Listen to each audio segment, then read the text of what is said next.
At $200, a Super Nintendo setup costs twice as much as the old system. For the money, the company promises better pictures, sound, and adventure.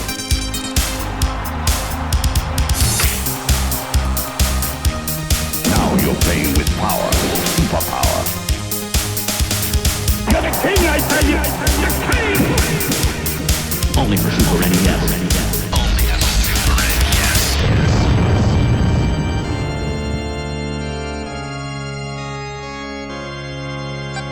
You're listening to the SNES podcast with your host, Soulblazer.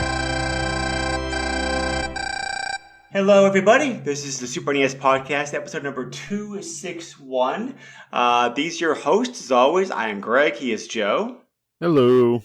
And we're coming at you this time with another another as I told Joe before we started recording here. We're coming at you this time with another licensed platformer, which it's not always a bad thing, but the track record of how these games actually are varies wildly. As long-time listeners of the show may remember, and as I'm sure Joe also remembers himself. Yeah. But what I don't remember is who picked this game, because it's been a while. I believe this is probably this very easily could have been your pick because I enjoy comic books too, but Joe's a bigger comic guy than I am.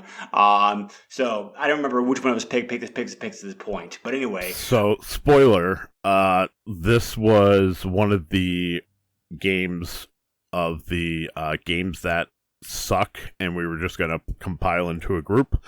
This is one of the ones you pointed out and said, well, there's a pretty good big history there. We can do that on its own. So. Right.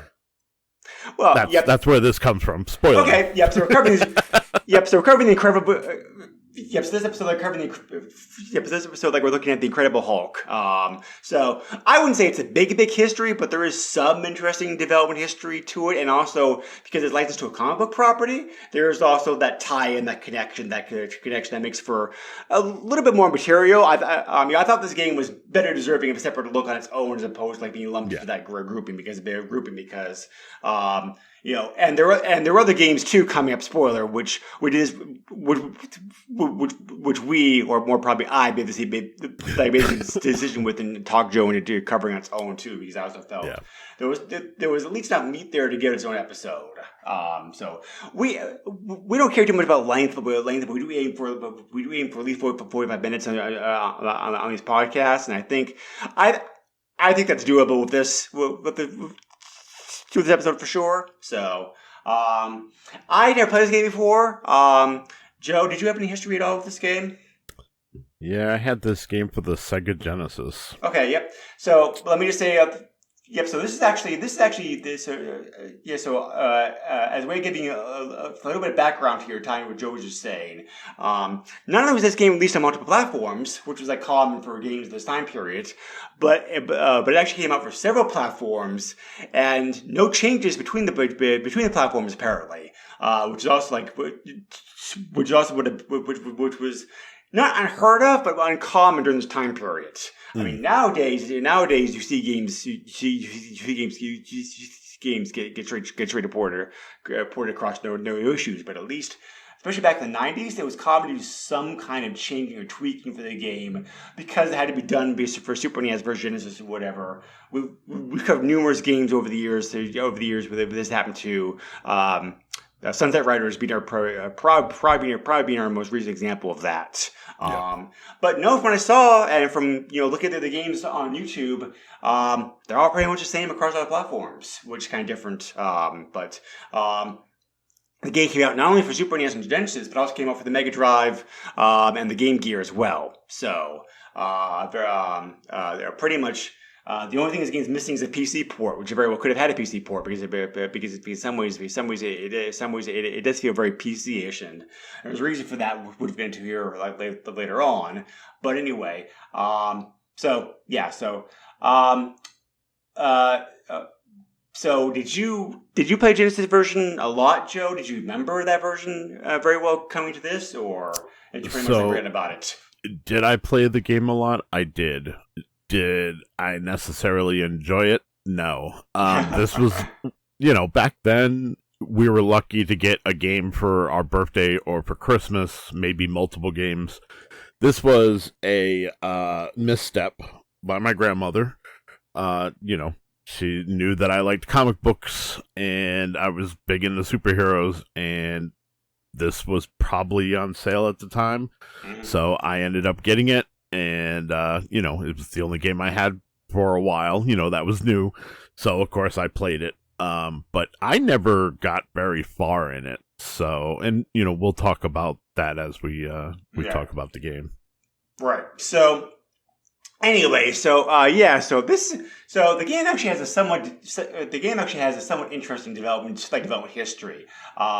It actually was written by the same people who wrote Mean Machines, which was covered recently. It feels recently we covered Mean Machines. It probably wasn't at this point, but I think it was somewhat recently we covered Mean Machines, maybe like a few months ago. But anyway, they were invited by US Gold to create a scenario for Hulk-based video game. US Gold we've already covered before on this podcast. I wouldn't spend too much time on them. They were a large '90s publisher of computer and console games based in England. They were responsible for the Super NES version of Flashback, just to give one example. So, so a pretty large well-known company. They eventually got merged and bought out by Eidos in 1996. So, and whoever, and actually, I don't even know. Copyright, who has about copyright anymore at this point? Can always be very confusing. Eidos, I know, themselves are no longer around. Yeah. I don't know. Okay, Square Enix has their rights these days. So okay. But anyway, they were invited by US Gold to make a Hulk game. US Gold had gotten the Hulk license. Now, Joe, hopefully you can answer this for me because, like I said before, comics a lot more than I do. I like the Hulk. I never really watched or read anything dedicated specifically to the Hulk. Like I did for things like Spider-Man or whatever. So, I really didn't. My big exposure to Hulk really didn't come into the newer Marvel movies. Okay. But I do know Hulk had a comic book. Obviously, he also had a TV show in the '70s with what's his name? The bodybuilder, Lou Ferrigno. Yes, thank you. Whatnot. So I know he was around for a while for sure, but. I'm guessing US Gold got the license for cheap from Marvel at the time, probably. Was there anything going on with the Hulk in the early '90s that was putting it in the limelight that made a license desirable, or was it just a case of US Gold getting a license for cheap? So at this time, Marvel was starting to get into the animation space, seriously into the animation space. So there had been. In the 60s, they used still shot animation, very rigid, early animation. And they would do little stories taken from the comics. And those were usually about 10, 15 minutes maybe. But they had a whole Marvel superhero line that they did for Saturday morning cartoons. And then in the 80s, you had Marvel Animation Studio. And they started doing Spider-Man, they did Hulk, I believe they did a Fantastic Four one, and then they eventually also did Spider-Man and His Amazing Friends, which is usually the more popular one that people talk about. Right, I saw that. Yeah, so there was definitely, something there, but in the early 90s, you started to see the resurgence of comic book cartoons, and that's because of Batman the Animated Series. Batman the Animated Series really lit the fire and got things going. But to get to that point, we have to talk about the death of Superman. It was the death of Superman in 93 that got interest in comic books again. Before that, like, they were trying to figure out how they were even going to stay afloat, essentially. They were losing money. So, death of Superman becomes big. You got, later on, you got the new Batman. They tried to swap out Bruce Wayne for Azrael because Bruce Wayne had his back broken. We start moving towards more fantastical kind of storylines. Hulk is trying to kind of become human more now. It ends up creating Mr. Fix-It, who's like a gray Hulk, big thing. Ends up getting married, tries to have like a real life. Gets kind of weird. And actually this game is based on a comic story that was prevalent at the time, which honestly I did not do the research, and I honestly don't remember exactly what it is, but it obviously deals with our big bad in this game, Leader, who was always one of Hulk's arch enemies. So yeah, I mean, soon after this you had the Incredible Hulk cartoon again, but better graphics. You had the Spider-Man animated series. You had the Fantastic Four animated series. X-Men would come the year later in 95. So, it's a boom time for comics, and people are jumping on it. And of course, Probe Entertainment that, developed this thing, we would know them, even at this time. They were doing the Mortal Kombat games. Yep. So as I said, we've covered Pro before too already. So yeah. Yeah. So and I mentioned that because we know that they're competent programmers. And I again, foreshadowing. I think something, whether it's a rush deadline or whatnot, I think something was missed with this game. Well, actually, it's funny you mentioned about a rush development because I was going to mention that just finish up the talking flow of development here. So the Mean Machine people came up with the basic scenario idea. Obviously, their original game idea focused upon very Hulk heavy images of smashing tanks and smashing tanks and equipment and whatnot. However, the original idea when it was sent to Marvel Comics for their approval was shot down because they didn't want humanoid characters being killed. So around that, all the humans in the game were robots. Easy fix had been before in the past for other video games too. So. Development of the game started by Probe Software in November of '92, and the original game deadline, as Joe speculated on, was very tight. Like I said, the program started in December. A demo of the game was shown at the summer 1993 CES, and it was announced there the game's going to be out for Christmas. Now, even back then, a year for a console game was a very rushed development cycle. Yeah. And even though developers were different teams, one team was doing the Super NES version, one team was doing the Genesis version, and the third team was doing the Master System and Game Gear version. So that helped at least with their development some. But even with that, they're like, there's no way we can get the game out by Christmas. So the release date was moved to February to February of '94 to give them to give a bit more time. That fell behind 18 months eventually is how long the game took, which is more of an average development cycle for games of this type. So the other versions came out first in the summer of 1994 in both Europe and North America. The Super NES version was a few months later. October of '94 was when that version finally came out. And even though that version came out a few months later. Usually, if the game comes out a few months later, people assume it's different. A lot of people were surprised when the Super NES version of the game finally came out and they're like, "Oh, this is almost the same." So.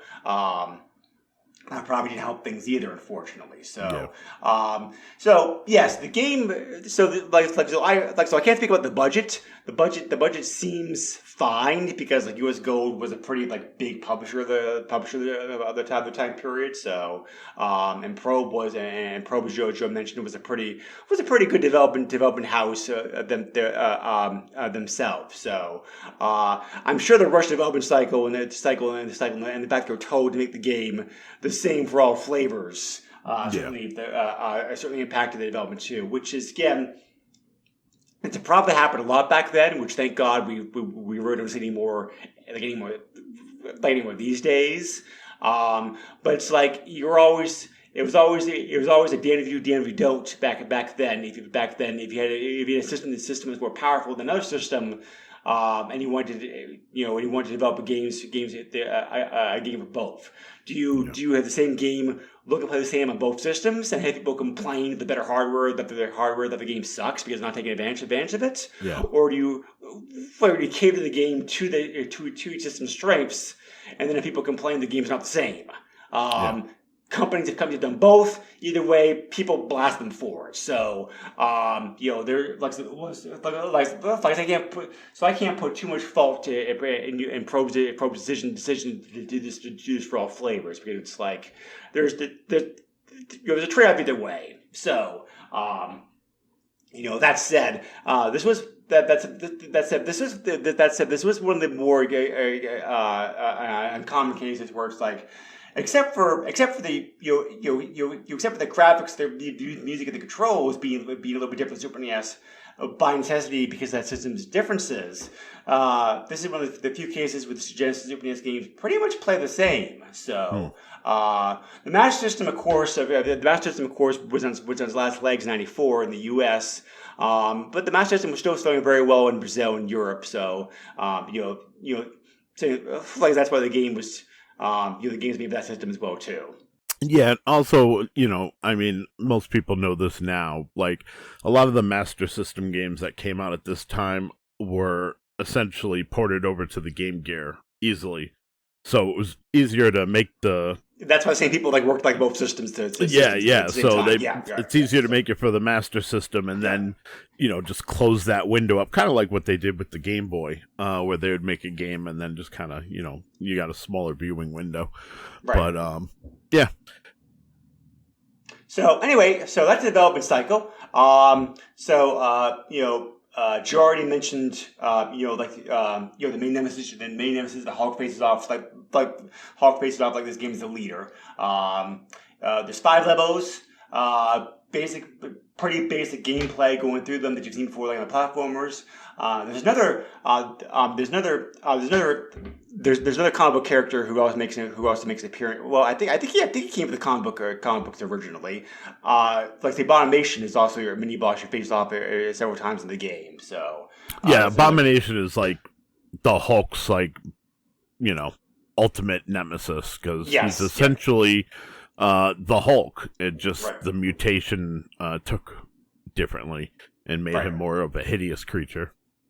So the options the options of this game are very limited. However, pretty much the only option this game has, and one which I really like the fact that it's here in the first place, is difficulty setting. There's 3 difficulties for this game: easy, normal, and hard. And then you get the game, so the game that you see does differ slightly depending upon which version, which difficulty level that you play at. Not huge differences, but there are some differences between them. We see that we've seen this trick before used. You like other games, Turtles, for example. Blah blah blah. So I do want to mention. I forgot to mention this to you, Joe. So I have to apologize if you either forgot about this or didn't know about this. They did include it. They did include a short comic in the manual too, which is nice. Oh, okay. Yeah, I didn't know that. That's pretty cool. Revenge of the Leader. Okay. It was written by. So it's written by Christian Cooper. Oh, okay, cool. So that was a nice tie-in story-wise to the game, kind of helped give some of the background because the game just goes directly into the gameplay itself. Right, There's no right. there really is no story in the game per se, except for the endings. Anyway, so the actual gameplay itself. Joe, you have experience with this game. You know more about the source material. So if you don't mind talking about the gameplay, please. Yeah. So, I mean, this is your typical 2D side scroller, which you can move in multiple directions. And there are points, unfortunately, that happen a little too often where it's like that 2D maze, you will get lost kind of thing, which I've always hated with games of this type. Spider-Man does this as well.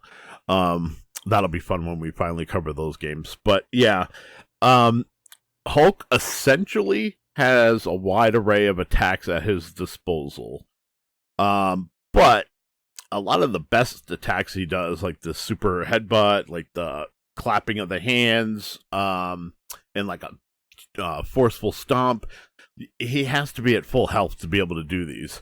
And I will tell you right now, it's going to be rare that you're going to be at full health, just because of the way this game is. That being said, I did like the fact that you start off as the Hulk. You beat up robots. By the way, only one robot type.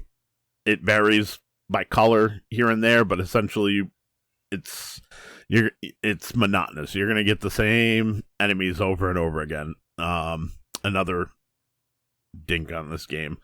But you can hit select, I think it was select, and turn into Bruce Banner. Which I like the idea that you can go down, like, prime example, first level. Like, you can go down into the sewers, but then once you're down there, there are pipes that you need to get through to get to different sections, but you can't advance further unless you are Bruce Banner. So I did like that aspect. There's a bit of a puzzle aspect there, which is kind of nice. And then, of course, you can become the Hulk again. So what the Bruce Banner morphing thing, I'm trying to think about how to explain it. Yeah, it's a weird system. So it is. Let me take it is.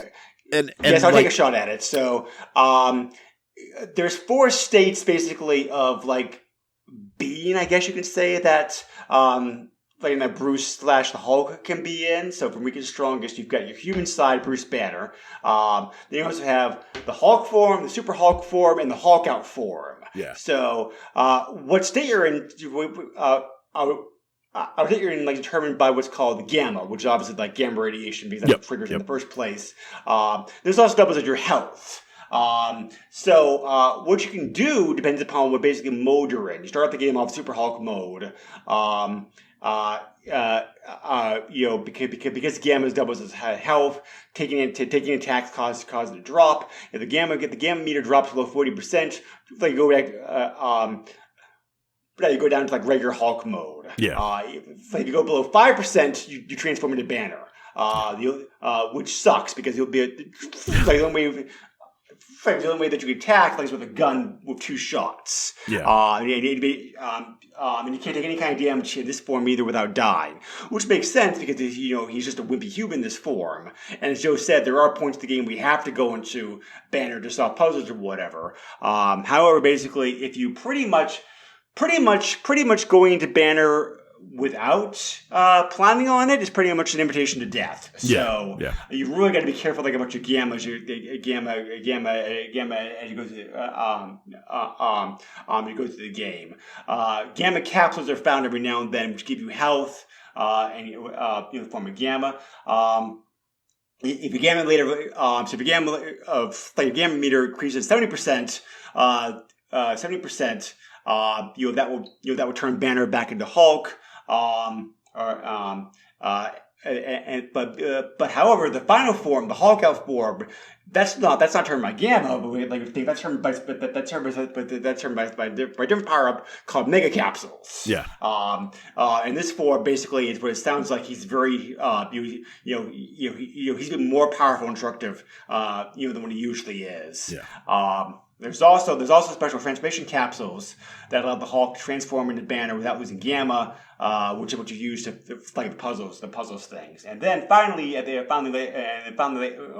each stage, you face off against another comic book bad guys, the boss for that stage. Rhino, Absorbing Man, Odd Nation, who I already mentioned, like Tyrannus.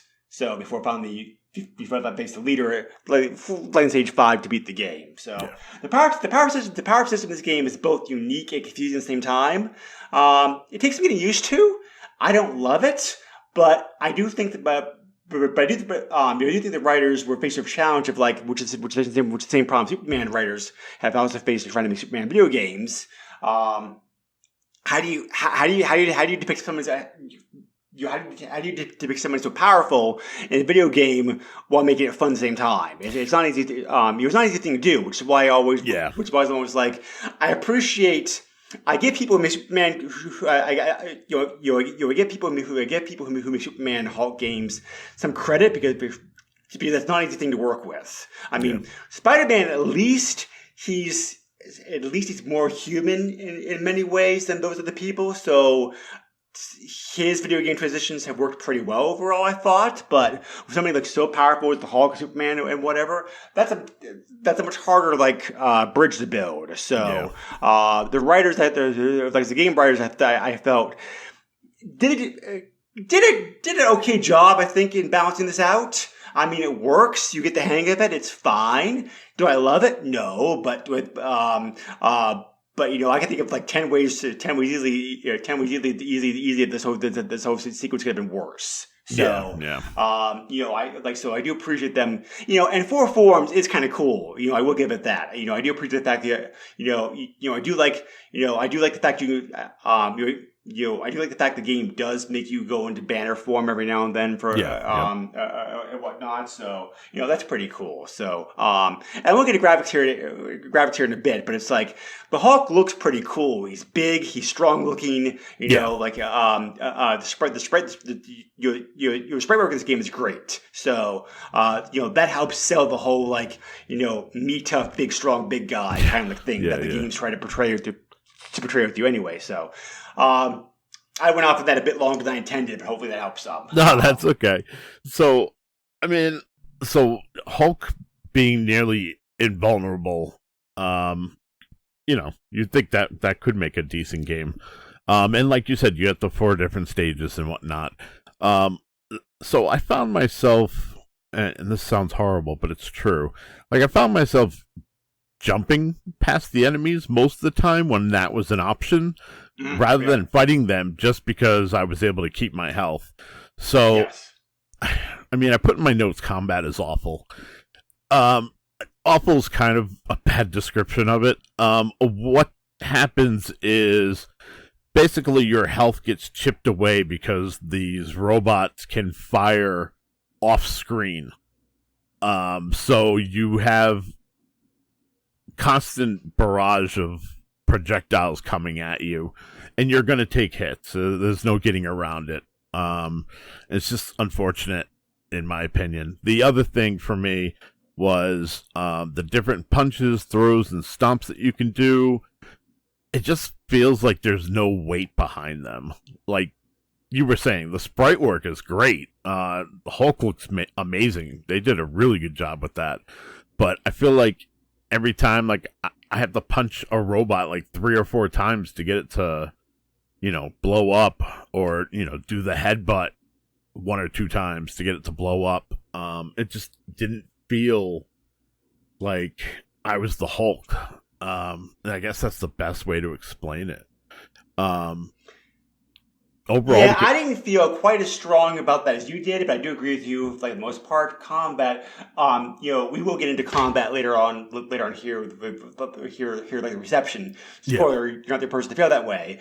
But again, it's that same problem I mentioned before, where it's the writers writers are trying to translate the game form somebody who's as strong and tough as the Hulk is. It's like so it's like I think the later Hulk games, I played a couple Hulk games briefly was there one for the PS2 or something like that?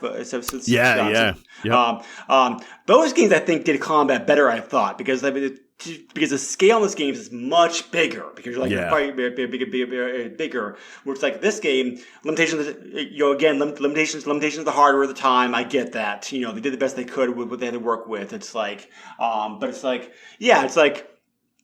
They're neutering the Hulk somewhat to make him quote unquote fun to play in a video game. Right. I think the developers made some choices where it's like, did they make the best choices? Probably not. I think maybe like that rush development cycle I think probably comes into play here. Combat's fine. I certainly have played games where platform games like where it's worse.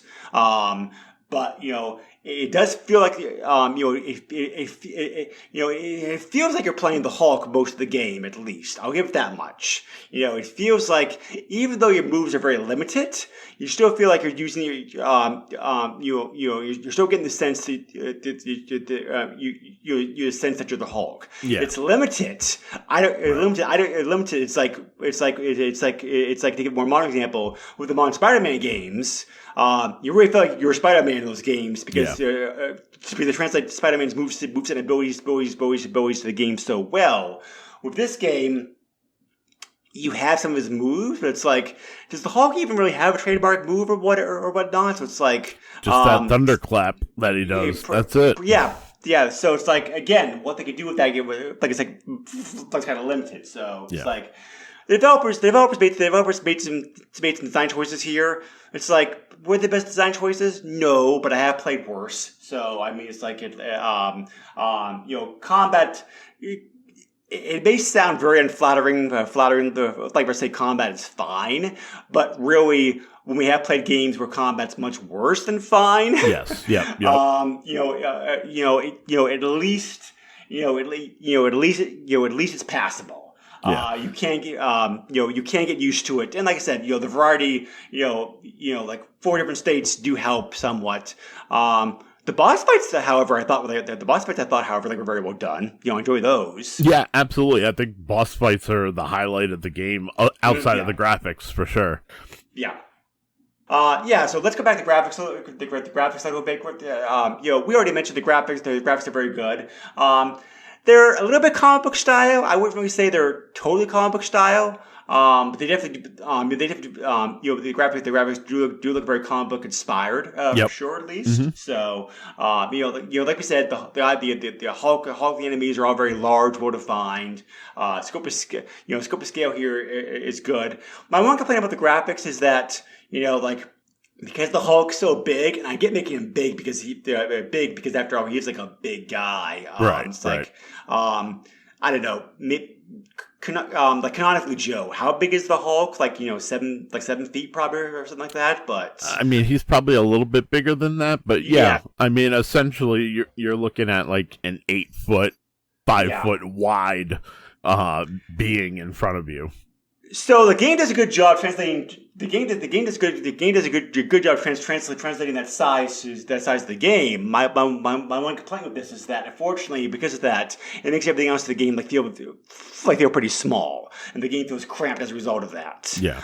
You don't see the camera view, for example, is pretty bad because of that. You can't really see much around you, which means it's very easy to take damage from places or sources that you're not expecting. Unfortunately, so again, it's a trade-off.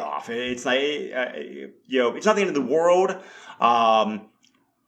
I'd rather have the Hulk be a bit smaller and things zoomed out a bit more for gameplay wise. But at least it's not as bad as the Game Gear version, because of course handheld versions always suffer that problem, unfortunately. But it's there. So it's all right. Yeah, I mean, we already talked about, like, the character models look great. They're well animated and whatnot. For the most part, the background and foreground graphics are nicely detailed. There are exclusions to that. So like the first city stage that you're in feels very bland. Yeah. But some backgrounds have like some really nice scrolling animation. So, the game's also really colorful. They like Hulk pops. And as much as I'm not a big fan of the character design of the peons that you're constantly destroying, the detail on them is still really good. And of course the bosses pop as well, just as good as Hulk does. So I mean, this game's a mixed bag. That's the best way to explain it, because there's some issues with the controls, there's issues with some of the gameplay and whatnot, but like it's balanced with really good. It looks good, and sometimes we didn't get that back in the day. Usually it was a double whammy of not so great graphics as well as not so great control. Yes. So, definitely I agree with all that. Music in this game is all right. It's not great. It does sound very comic bookish. I'm not really sure it screams Hulk music, but then of course, this is before like in the movies that come out or whatever. So it's like, I get the sound composer had to basically just come with something like thin air. So, I mean, it's fine. Your average platform music, it's fine listening to as you play. You're not gonna it's not so bad that you want to mute it. But the OST really doesn't stand out either. So So in my notes, I put that sound and music are a step down from the visuals. Sound effects lack any weight, which goes back to what I was saying. Like when you punch, excuse me, when you punch as the Hulk, it just doesn't feel like you're the Hulk punching something. And, the music is better than the sound effects that you get, but it sometimes feels totally out of place. But for the most part, the soundtrack, has some energetic, funk-inspired tunes, which is fine. It's just, it makes it feel like a generic 2D platformer when this should have been a much grander scale, in my opinion. Sure. So, one thing I have here for my notes that I wanted to ask you about, Joe, if you remember or saw this, I did not play the Genesis version of the game. Like I said before, I just looked at the other versions of the game on YouTube. Yeah. I couldn't really see this on YouTube very well, but I did see the reviews of the game, which we'll get here in a moment. There are a couple folks who reviewed this game back in the day complained the Super NES version of the game ran a bit slower than the Genesis version of the game did. Did you experience that at all? Like your memories? So I didn't really see a difference because I did go back and play the Genesis one for a bit. If it's there, it's very minute, and I don't think it affects gameplay at all. I think that makes sense. Super NES version of the game probably runs a bit slower because it is a slower processor to begin with. But because Genesis does what Nintendo don't. Right? But obviously, some folks back then noticed it. Yeah. So there probably is a difference. But if you didn't play them before, it's probably not one you're gonna notice. Yeah. Anyway. Games typical platformer length, if you know what you're doing, 40, 50 minutes, for playthrough. So, at least at 3 difficulty levels, there is some replayability on this game, a little bit at least, because, because the challenge level, and also because the endings a bit different. Yeah.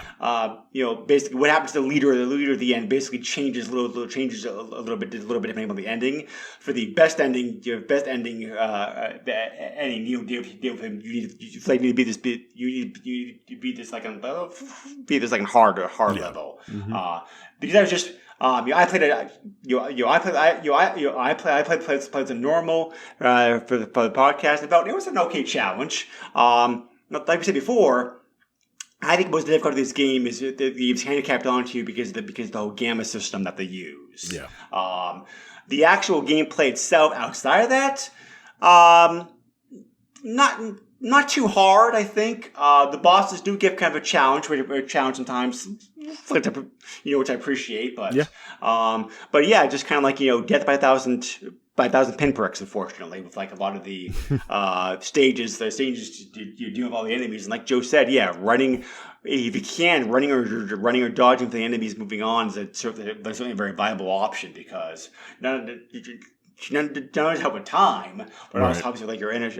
There's no timer in this game. Thank God, that would have made it worse. But but also just like health issues. Like the health issues, like trying to stay healthy, and also in the more viable Hulk form. Yeah, and that's one thing I should have mentioned too with the gameplay. So unlike other platformers, the enemies don't drop health pickups or gamma pills or anything like that. Those are found throughout the level. So that's why I said, essentially you can just run and jump over the enemies because you don't even need to beat them to get, a health pickup. There's really no benefit at all to fighting them, which is unfortunate, but, it's, clearly, the way to play. Just run past everything. Right. So,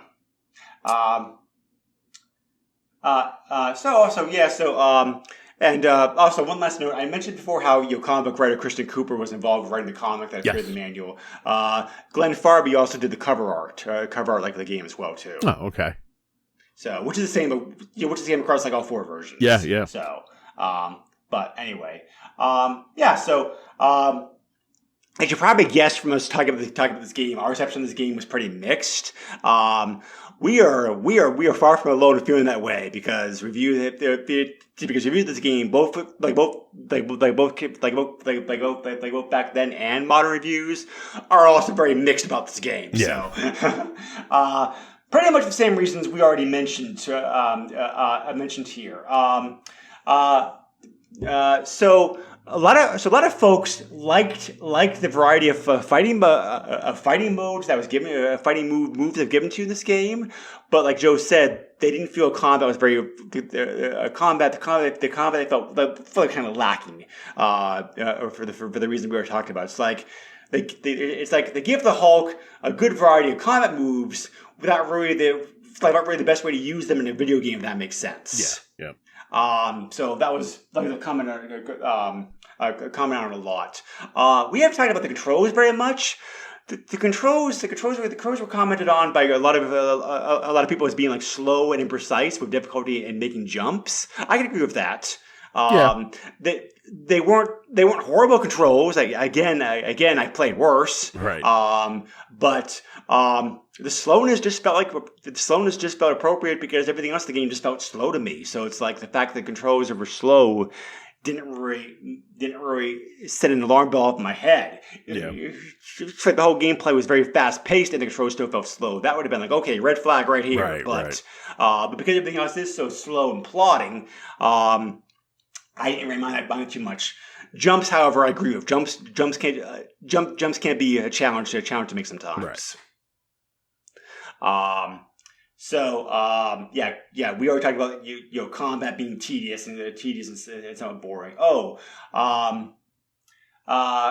lot of praise to hidden rooms and switches, which Jordan commented on. So. The maze aspect that I absolutely do not like in platformers. It does mix the gameplay up a little bit, though, at least. Right? Yeah, it does. It does. I know, which I appreciate. Lack of enemies, which you already talked about, also was unavoidable enemy attacks. Again, we already mentioned that. But it's kind of like I compare it with I'm not sure if Joe's played this, but the Godzilla game for the NES and also Super Godzilla for Super NES are kind of similar in that vein. It's like, again, Godzilla is also like this big, massive hulking creature that's very powerful and strong, but you also just take damage constantly throughout that game, and the games. I agree there. you have to deal with it. You deal with it. You just like you shrug it off. You hear you can and move on. So kind of like pretty much the same thing going on here. But is it realistic? Probably. I mean, the movies do kind of show Hulk just kind of like shrugging out the hits like nothing to you most of the time. But Right. so I think it's somewhat. The games I think depict him at least realistic. You at least realistic in that sense. But like I said, realism does not always make like realism does not always make it like a fun video game. Yeah. However, so I think that's pretty much it for most of the major issues.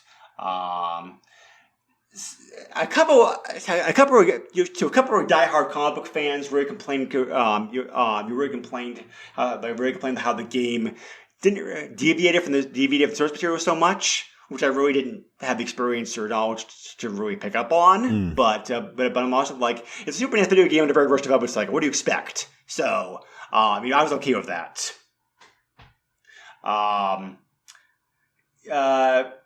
Let's see. Let's see what else here. Actually, the music was pretty well enjoyed for the most part. Super NES version of the game definitely got the higher marks of music the Genesis version did. Probably no shock there. Yeah. They described the soundtrack as being kind of jazzy and 1970s funk and hip hop inspired, which I can kind of agree with that. I wouldn't have thought about the I wouldn't have thought about those terms, but the Game Gear version of the game obviously got the lowest marks. Because it is what it is. Just get some quick quick scores here. All Game gave the Super NES version 3 out of 5 stars. EGM gave the I'm sorry, that's the Genesis version. I mentioned it. EGM gave the Genesis version of the game 34 out of 50. Game Fan gave the Super NES version of the game 230 out of 300. Game Pro gave it 14.5 out of 20. So again, those scores reflect what we've been saying. Average mixed ratings. Yeah. So which again is which again kind of like I said, we hear our final thoughts. Again, kind of fit the game as a whole. It's not bad. I think it's definitely could have been worse. Yeah. Believe me, this could have been a lot worse. We played a lot worse. As far as the licensed platformer goes, it's all right. It's fun. It's fun in small doses. I mean, graphically and audio wise, the game's very good. The default settings give some replayability. The game systems is a bit clumsy to get the hang of. Hang of works pretty well. Fun boss fights. It's a pretty. I think this was the first Hulk video game. Actually, I forgot to check that, but I think but I'm pretty sure this was the first time he was actually shown in video game form. So it's so everything has to start somewhere. And given the limitations of the technology and the software at the time, I think the developers, and also the fact they were in a very rushed development cycle, I think the developers did the best job they could with the full that they'd work with. Could the game be better? Sure, of course. But I think that, again, you got the Superman problem here, where it's how do you depict an almost invisible person in a person like a video game to make it fun? So I always give the developers and creators a lot of wiggle room and leeway as far as that goes. It goes because it's not. We're still seeing it today. It's not a very easy thing to deal with. Bounce over in games. And I just want to make a quick correction. This would be the Hulk's second video game appearance. Okay. He originally showed 10 years earlier in 1984 in Quest Probe, featuring the Hulk, which was available for the Apple II, the Atari 8-bit, the BBC Micro. Oh, Commodore yeah, that was 64. that comic book inspired series of point and click games. Yep. I think. Yep. I forgot they did it on the Hulk. Yep. Yeah, Good yeah. catch. So, I will tell you, if you can find, which I'm sure you can, a website where they'll let you play DOS games in the browser, I definitely recommend checking Quest Probe out because those games are kind of fun and they have really good stories to them. Yeah. Just saying. There was also yep. You also yep. You also just reminded me there was supposed to be a Hulk video game for the Atari 2600, like about the same time period, but that never came out because the market crashed about that crashed by that time period. So thank you for reminding me about that. Yeah. So second video game, first video game. The first video game in which you're actually like fighting with the Hulk in like an action style game. But have you played any more? So have you played like the newer Hulk or the newer Hulk games, Joe? Yeah. So the semi sequel to this game, the Incredible Hulk, the Pantheon Saga, which released for the 16-bit systems, which were PlayStation and Sega Saturn. I had it for the Saturn. 32-bit, actually. 32, sorry. No worries. It was a 3D beat 'em up, which of course was popular at the time. Yeah, right. Yeah. It's a mess. It's not a good game. I don't recommend it. I tell everybody to skip over it. The next game we got was based on the Universal film. Right. Which was pretty good, but not great. Then we got another Hulk game based on the Ed Norton movie, which, again, okay. And then the last one that I remember was Incredible Hulk Ultimate Destruction. That was for the GameCube, PS2, and Xbox. This is probably the game you were talking about earlier that you had played. That's the one I spent the most time with. Yes, this one is super fun. It is fun. It plays a lot like the modern day Spider-Man games where it's open world. You can go anywhere you'd like in the city. You can grab cars, you smash them together to make gloves, and then you just wreak havoc. Super, super fun. Since then, I'm sure there's been other games. I'm pretty sure there was one for like the PS3 and 360, but I never played that version. Ultimate Destruction was the last one I played, so that's the only one I can really speak on. But yeah, I mean, he's had a handful of games. Yeah, it's not, the 20 plus games that Spider-Man's had in 30 plus years, but also the Hulk is popular, but he's not as popular. You gotta also keep in mind, like Captain America, Iron Man, these characters were never seen as Marvel's flagship. Like they weren't popular until Robert Downey Jr. got into that role and made those movies, and those movies blew up. It's only then that Iron Man started to get his flowers, and same with Captain America. You're right, exactly. Yeah, because the two Hulk movies, the two Hulk Stanley movies, I like them. I do. But I do appreciate the fact that they're flawed in some ways, and I understand them. So the movies were not super popular. So Hulk being Hulk then being a character like in the Avengers franchise or whatever, makes sense. Yeah. So, is the comic book even still running with him? I don't. Oh yeah. So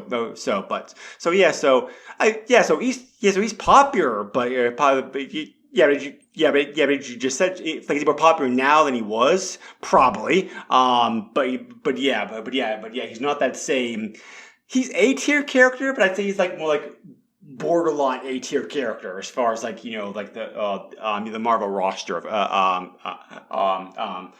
characters. Yeah, the original lineup for Marvel from 1960 whatever to with the Fantastic Four, or I think it's 63 for the Fantastic Four, all the way to 69. Any characters that came out and had their own book at that time, those are going to be your core characters that Marvel's always going to run with. Those are the ones that fans attach to. And yeah, we've had newer characters and everything else come since then. But like that's the core. There's a reason the almost a DCU universe, the Marvel universe started with that core group of the Avengers, and now is trying to branch off of that. They wanted to set that foundation just like Marvel did back in the 60s. Mm-hmm. Right. Yeah. So, but yeah. Final thoughts. Like I said, for a licensed platformer, this could have been a lot worse. I certainly, I had some fun playing this. I didn't love it. But as far as like, as far as licensed, as far as like licensed platformers on a very rushed development cycle, pretty good game. I think the programming of the game is solid, which really helps. I think the experience of Probe Software shows here. If this project had been handled by newcomers, oh boy, I can just imagine like the unplayable mess that probably would have turned into. Because again, we've seen that before with like some other games before, Joe. So at least the programmers gave the programmers treated the material with respect. They tried to balance they try to balance the Hulk out to make it fun in a video game, and they also operate on a very tight development cycle. They had to beg their bosses to get more time to finish the game. So I think and also the hardware was limited. The game had to be ported to 4 systems. So given all that, the game's probably better than it has a right to be, with all those factors considered. So in that respect, the game's fine. I'd probably that rating of 3 out of 5 stars. I think that sounds right. That's where I give it. Yeah. So anyway. There are some there are a couple cheat codes, whatever applicable in the game. Oh, before you get into that, let me give my final thoughts. Sure. Yep. Go ahead. So I agree with everything you've said, but I wanted to point out that obviously, as Greg mentioned, I am a comic book fan. And I am a fan of comic book adaptations. So, as much as I wasn't a huge fan of this game, that's kind of par for the course. So, for every Maximum Carnage that you get, you're going to get 3 bad comic book games. That's just how it works. I think it's the rule, honestly. So, I mean, I had this for the Genesis growing up. I knew it wasn't great, so I kind of knew what I was getting into. I actually used Game Genie for this playthrough because I was like, I already know that it was going to be a slog, and I was like, Infinite Gamma, so I'm just going to go through and enjoy it so that I could get the better ending. But even with the cheats, it still just came off as, a very mediocre, run-of-the-mill platformer.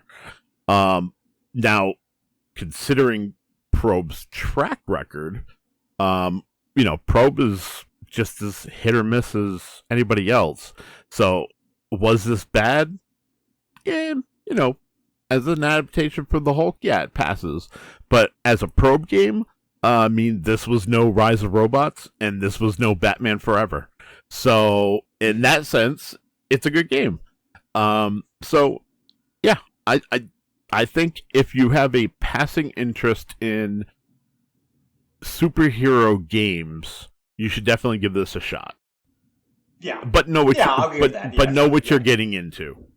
Sure, and right? Yeah, I'm sure we'll talk about pricing of this game, but I can guarantee you can get this relatively cheap and add it to your collection, no problem. The game sold well. I only looked at so Super NES Genesis pricing seemed to be about the same. Which we're getting more here in just a moment. But yeah, the game sold well back in the day. So yeah, copies of this game can be had for pretty cheap at Super NES standards. So cheat codes. Joe mentioned Game Genie. There are some built-in cheat codes available in the game too. One of which I have no idea why these were not included with the game itself. Maybe maybe the developers thought they developers thought they didn't translate it very well into gameplay. They patched out the last possible moment. But there are additional combat moves you can do hidden in the game code. So there's well, not hidden, but the manual doesn't talk about them, and they do require. And unless you find them by accident or somebody tells you about them, you're probably not going to. You're probably not going to know that they're there. So, they really weren't programmed out. It's just more like the game didn't really call attention to them. There's a flying shoulder slam you can do by holding the L or R buttons and pushing left or right. There's a power driver you can do by pressing Y and B after grabbing an opponent. And Joe already mentioned the super clap. So the actual there is an actual code in this game for level select menu and health modifier. You go to the options menu. You push down right A B. The screen will refresh if the code entered correctly. Then start a new game, and you see a level select option that you can do to pick the level. You can also access that at a time by pushing select. The health modifier, you pause the game and press the L shorter button to lower health, or the R shorter button to obtain full health. So that allows you to be able to change your health on the fly. Yeah. So, that code I'm sure was left over in the game for testing purposes because, because Joe said, it's not, it's definitely a lot easier to go through the game if you stay powered up the whole time through. So, but anyway, the game. Despite the mixed reviews, the game sold very well, as mentioned previously. Pretty easy to find on eBay. There was 80 copies listed on eBay that had me time doing research. 23 copies of the game are recently sold. These prices of North American copies only include shipping. Cart prices anywhere from $18 to $35. So not bad for Super NES games. No, not bad at all. The CIB is a bit pricier and more desirable because of the comic book that was included. So, so CIB prices range from $82 to $160. So even then, that's not bad. Yeah. So right. Yeah. So I agree. The game, the game's fairly cheap to pick up. Actually, like I said, modern reviews of the game, the game are maybe actually even a bit kinder to the game than they were back in the day. Total, for example, in 1995, when they did their ranking of the top 100 Super NES games, actually put this game 93 on their list, saying it was a not too shabby look at everyone's favorite. Everyone's favorite green bloke, a bit flawed but fairly smart. So that's actually probably a little bit kinder words than anybody said this game than 30 years ago. So, so interesting. Yeah. This is a game that's receptions pretty much stay the same, if improved slightly over the 30 years since this came out, but. As passing note real quick, I will say the Sega Master System, the Sega version of the game, for all limitations, being an 8-bit system or whatever, looks on YouTube at least seems like it looks and plays pretty well. The game got downgraded pretty smartly to that platform, which I was impressed by. So because that doesn't always happen. Right. But anyway, so that finishes up this game. Next time we're going from a comic book inspired game to a character who could be comic book inspired, and actually one of the games is comic book inspired, in a way. So we're doing again another look at a whole franchise at once for time purposes and whatever. Again, covering 4 games at once in this episode. we are looking at the Simpsons games that came out with Super NES, which are. Do you have the list handy, Joe? Yep. So it's Bart's Nightmare. Mhm. It's Virtual Bart, Itchy and Scratchy, and Krusty's Funhouse. Okay. I played a little bit of Itchy and Scratchy and Bart's Nightmare back in the day. The other two games I've never touched. So, but even the two games I have played, I played very little of them and remember almost nothing about the games. So, for this to be almost blind for me going into this, Joe, how about you? You have any experience with them? So I have played Krusty's Funhouse a little bit. Which is why I was able to describe it as a Lemmings clone, because that's essentially the gameplay. And then I've played Itchy and Scratchy here and there, which is also why I could compare it to a mini golf game, because that's essentially what's going on. But the other two games I did not touch because of the fact that, those NES games were horrible. I play the NES games a lot, and yes, that kind of like we'll get into this more next week of the podcast. But yeah, despite being well programmed and designed, the NES games had numerous flaws, and like that kind of put me off Super NES games. Yeah, and I wanted to try them, which may not be fair. I mean, like we'll get into this when we check the games out for sure. Yeah. But and when I got my Genesis, Sonic 2 had just been released, so you had Sonic 2 as a pack-in with Sonic 1. So I had gotten Mortal Kombat 2, and then the other game I got was Bart versus the Space Mutants, because someone thought that would be a good idea. Thank God it didn't last long, and we had a Funko Land within a couple of years of me receiving that game, because I'll admit that's the first game I got rid of. But Simpsons games. I think very the wildest as far as like good games versus bad games in the franchise history, because it's like you have clunkers, there's really bad games. But you also have the Konami made our fighting game, which for the fighting game, which is great. And then also, what was the name of that Crazy Taxi the ripoff game that they did? Simpsons Road Rage. That was a lot of fun too. I was going to say that era, the recent era of those Simpsons games, almost all are great. So. Simpsons Road Rage was fantastic.